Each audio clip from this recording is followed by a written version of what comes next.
Hey, welcome to the podcast with your host, Rick Tempest. I have here a special guest, Ben Shapiro, editor-in-chief of the Daily Wire and host of the Ben Shapiro podcast, or the Ben Shapiro Show podcast. Where is that? Where can people hear that? Just on the internet? You can go to iTunes, SoundCloud. It's on all the usual apps. So yesterday I didn't really mean to call people out, but I was just kind of rhetorically asking, like, are we on Team Hillary? And I mentioned Ben. And I wanted to get Ben on to talk about this because I don't really know where the I think sort of the intellectual class of the party seems to be in a different place than the main of the party. So I just wanted to hash out like where we are as far as Trump. Is Trump ever acceptable, etc.? Now, let me just explain what my position is first. I consider Trump a brutish know-nothing, and I considered it especially when he just kept going lower and lower and more base than I could imagine. At some point, I decided that for my own honor and for my professional reputation, I couldn't support him. Even if there were one or two things I liked about him, I couldn't do it. The way I put it is that Trump essentially imposes a tax on you. He imposes a tax on your credibility and standing to support him because he keeps bringing you down further and further, and you try to lift him up out of the gutter. You maybe try to do some apologizing on his behalf and explain Trump-splaining, and he'll the next week he's just down even further. So I considered it both out of a sense of patriotism, duty, and just simple economic, professional necessity to oppose him. And I did, and I considered it was my duty to oppose him to my utmost, and I did. Whereas earlier in the cycle, I was like, well, I want Cruz, but I'll accept Trump. Eventually I became, no, we can't have Trump. It has to be Cruz. I won't take Trump. But I resisted him to my utmost, and I lost. And now my only possible alternative to Trump, I know people are talking about Gary Johnson or this Austin Peterson as, possible people to vote for, but obviously they're not going to win. The only person I can see, the only two people can be president in January of next year, and that's Trump or Hillary Clinton. And I got into politics to oppose the Clintons. So it's a little before your time. I know you're a young one. Mm-hmm. They were bad people. I don't know if you know. Yeah, no, I vaguely remember it. I was 16 when they left office, so I remember. I know you don't know much about Hillary Clinton, but believe me, she's not. No, Hillary's a terrible person. I mean, I've termed this election. Listen, I've termed this election the choice between the spawn of Satan and the Antichrist. I mean, it's a horror show. And I don't think that. I think there's a tendency on the part of people who are never Trump to soft pedal how terrible Hillary's going to be. And I'm not part of that. I think Hillary is going to be awful beyond all reckoning. I think she's going to be the second worst president in the history of the United States after the guy we have now. That's my view of it. I think that Obama took us from 30 miles an hour toward the cliff to 75 miles an hour to the cliff. I think Hillary will elevate that to 90. I think Trump will take us to 80. That's sort of my view of how the election goes. The reason that I'm still never Trump at this moment is because Trump, I think, will also rip the steering wheel off and rip out the reverse gear. So so here's my view. Neither Trump nor Hillary is going to save the country. And the only thing that in the end is going to save the country is the ideas that Trump rejects and Hillary rejects. And I'm, as you and I have talked about, Ace, I think that there's a very respectable position and one that I actually consider every single day, which is, can I vote for Trump and say he's just a garbage heap, right? Like I think, take your position basically. He's the worst, but he's not worse than Hillary, which I kind of agree with, right? The militating factor against that for me has been that typically speaking, what I'm seeing now, not from you, but from a huge number of other people, is the converse of what I just talked about on my side. So on my side, there are a bunch of people who say Hillary won't be so bad, so if we just go for Hillary or if we sit it out and Hillary's the president, no big deal. I don't think that's true. On the other side, what I'm seeing is not the argument that Trump is bad, but he's better than Hillary. But now, because people want to be enthusiastic, because people can't live with cognitive dissonance, I'm beginning to see people say, Donald Trump is actually a good guy. Donald Trump believes in good things. Donald Trump is doing good things. Donald Trump isn't so bad. He's a normal politician. Donald Trump is fine, and if he's the leader of the conservative movement, we can live with that. I can't live with Donald Trump as the leader of an ideological movement that shifts conservatism, traditional American conservatism, which is what the country is built on, shifts that into European-style populism. And so the new battle in America from here to the end of time is, do we pick the European populist right, or do we pick the social democrat left? If that's the new choice in America, then that's not one that I'm willing to undertake, at least not at this point, because I think that there's still the possibility that if Trump loses, for example, then there's an instrumental argument about the Republican Party. If Trump takes over the Republican Party, I think the Republican Party basically becomes one of the, like Silvio Berlusconi's party in Italy. It's just a slightly smaller government, more closed immigration, European populist party. If Trump loses, I think there's a possibility that we actually restore a conservative ideology to the party with a different candidate who's not such a black swan like Trump. So that's my basic argument. It's not an argument about the next 4 years. As I've said repeatedly, if the only question you have is who's going to be better for the next 4 years, I would think probably Trump, although I still think Trump's not going to be a very good president. In fact, I think he'll be a crap show. But if you're looking 20 years down the line, then I think that Trump is going to do significantly more damage to the country because he's going to gut the conservative movement, which is the only possibility for actually saving the country after Obama and Hillary. No. Okay. Okay. Here's a global question I have. I think a lot of people are confused about this at this point, and I am, because I don't get what conservatism is right now. The way I've put it is that there is not really a conservative movement. What there is a liberal movement, and then there is an opposition to that, which we call conservatism. But while liberalism, or progressivism, I should say, is sort of a coherent, I don't know if it's coherent, but it tends to be self-reinforcing. It's just a grab bag of government favors and payouts for the various groups in the coalition. There's not necessarily a coherent ideology behind conservatism that is agreed on across the conservative movement. Now, there is a coherent sort of what you would say is a conservative ideology as announced by people at like National Review, but I don't know how widely shared. I think that is kind of a small, that's a fairly minority position of what quote-unquote conservatism is. So, I mean, what do you think Trump changed? Let me give you an example. You say that Trump would be for a slightly smaller government like Berlusconi. That's conventional GOP, right? I mean, I know he's even worse than conventional GOP. I mean, he's in favor of trade wars, and he's in favor of health. He's in favor of elevating taxes on the wealthy. He's in favor of reinforcing the entitlement state. I mean, even Paul Ryan, who's an establishment, who tends to be more of an establishment guy, is in favor of doing something about entitlements. Trump wants to double down on entitlements. So no, Trump is bigger government. No, Paul Ryan's big on entitlement. You know, he's fairly forward-leaning on it, and all credit to him.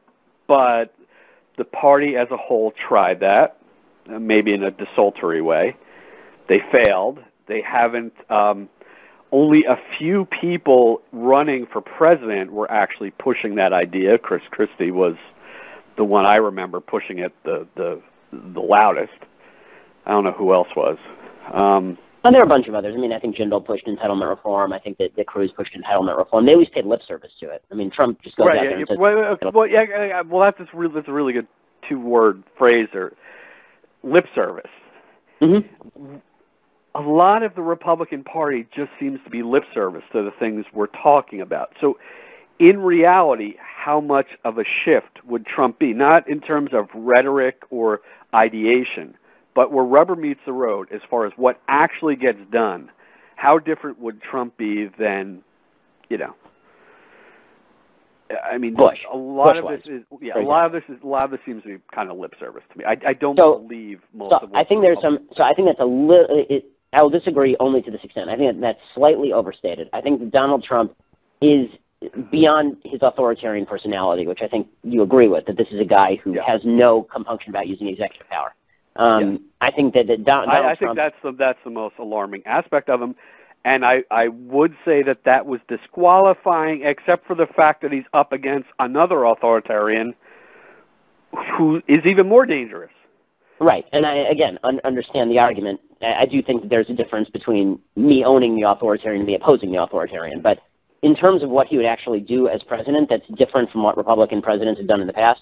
And when you start on foreign policy, I mean, this is basically the piece I wrote at National Review. It's why I felt the necessity to write it.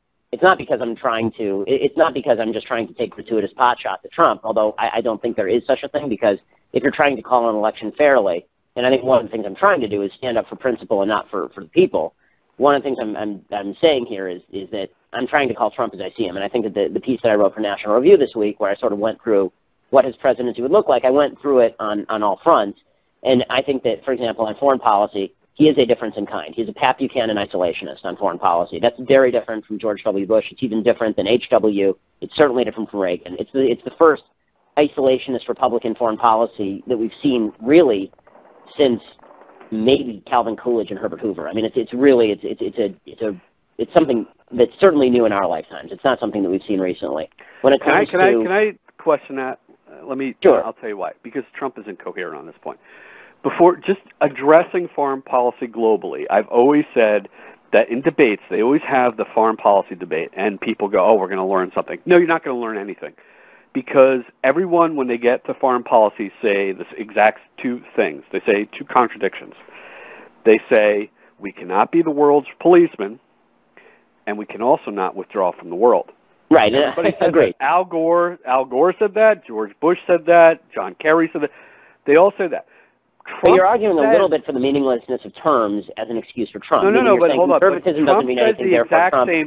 Trump says the exact same thing, only more extremist. Trump is in favor of complete, let them work out their own problems, except then on opposite days, he's going to go on strafing runs and kill them all. So right. I don't know.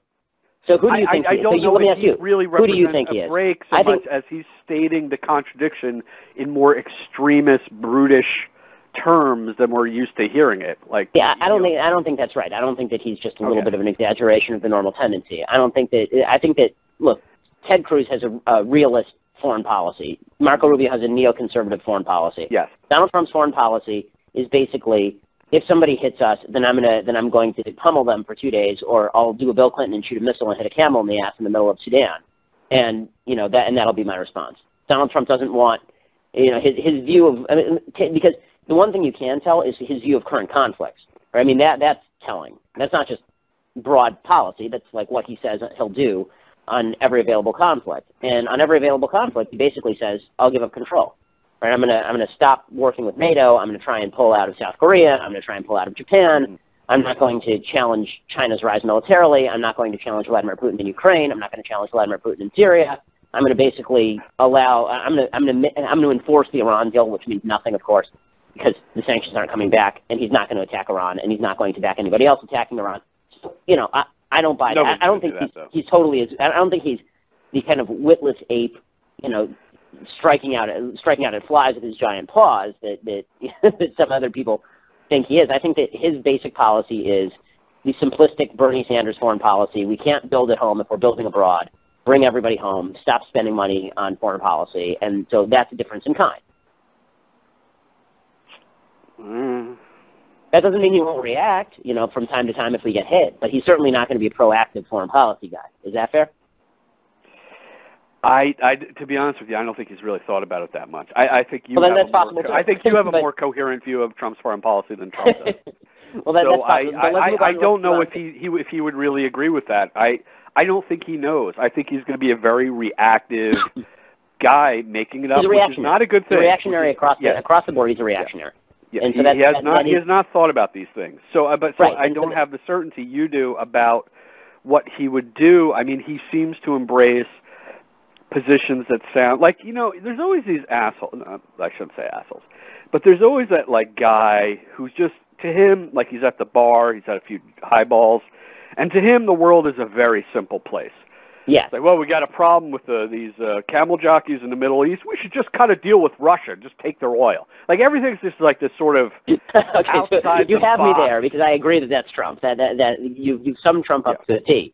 But this is different. I mean, let's be real. This is a difference between him and I'm not going to pretend that puts him in the same category as everybody else on that stage, because it doesn't.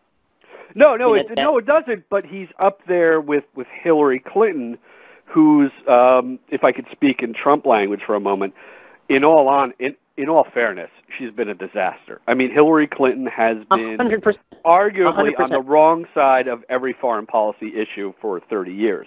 Okay, again, totally agreed. The only question is, well, two things that Hillary wouldn't do that Trump would, right? I mean, number one, Hillary presumably would not end NATO, which is kind of a problem. And second, Hillary doesn't seem to have the overweening instinct to pull our troops out of Japan and South Korea and some of the places around the globe where it would be good for us.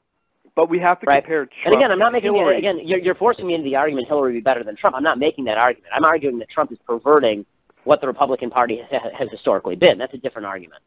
Like, I'm not going to defend Hillary. Hillary's a shit show. Right. But I am going to say that Trump is a perversion. Whatever, I don't like the argument that conservatism has no meaning, therefore Trump taking over the Republican Party has no meaning. Like, I do think that this is a ground shift.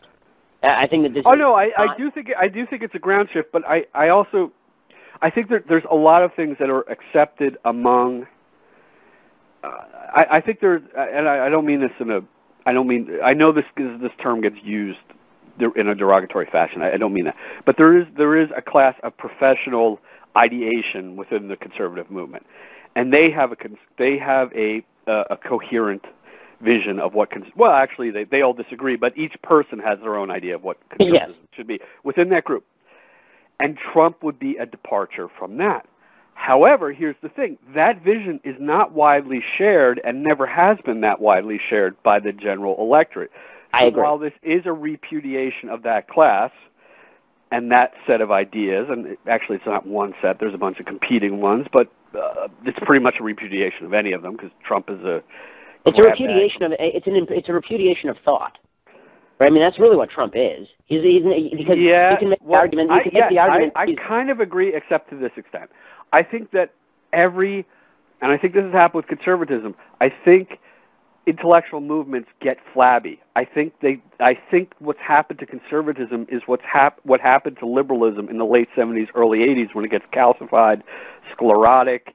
It's not willing to question itself. It has too many dogmas. Too many things are just answered by just because that's the way we do it, that kind of thing. So yes, Trump is a dummy, and I don't think he's a thinker, but I think his very ignorance has the perverse but beneficial outcome of forcing people who do think to actually question, well, what do we want the party to be? Okay. I mean, for example, neoconservatism, I think generally it was a failure. I agree with you, and as somebody who initially had tendencies toward it, I totally agree. Yeah, so did I. I did too. But let me say this: Trump isn't the one who made me question that. I mean, Robert Kaplan wrote a book in 2013, long before Trump's rise here, basically flipping on neoconservatism. So the idea that Trump has no. Of course not. Of course not. But however, of course, he's a symptom, not a cause. I don't want anything to be He's a bad symptom. Yeah. He's a bad symptom, and the reason he's a bad symptom is because he's not actually generating conversation. All he's doing is generating loyalty, and this is my problem. Well, but hold on, but we're talking. We're talking. Excuse me, right? No, so we're sorry. I don't want you to. I'm not one of those people that says. Hold on a second. I'm not one of those people that wants to say Trump is playing 11-dimensional chess and all that bullshit, where you take somebody's stupidity and claim that it's some kind of genius move if you just view it through the right number of dimensions. However, and I certainly don't want to say that he was the first to challenge neoconservatism or et cetera. However, I do think there was a period in the party, and like, for example, when Jeb Bush was asked, would he invade Iraq by Megyn Kelly?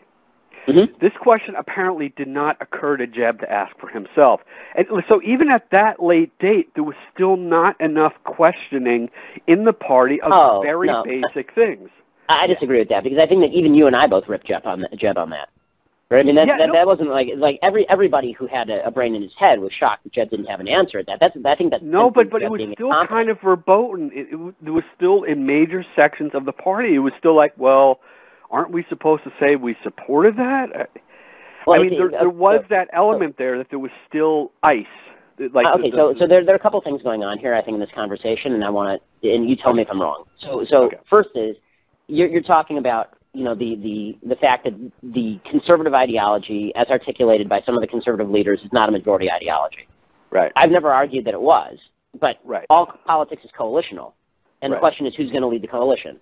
So the same people who voted for Jerry Ford in 1976, the vast majority of those people also voted for Ronald Reagan in 1980. The same people who voted for Ronald Reagan in 1988 turned around and voted for George H.W. Bush, or voted for Reagan in 84, voted for H.W. in 88, and those two had wide variances. So there's always a coalition. The question is who's at the head of the coalition, and how does it redefine the future of the coalition to have somebody at the head of it?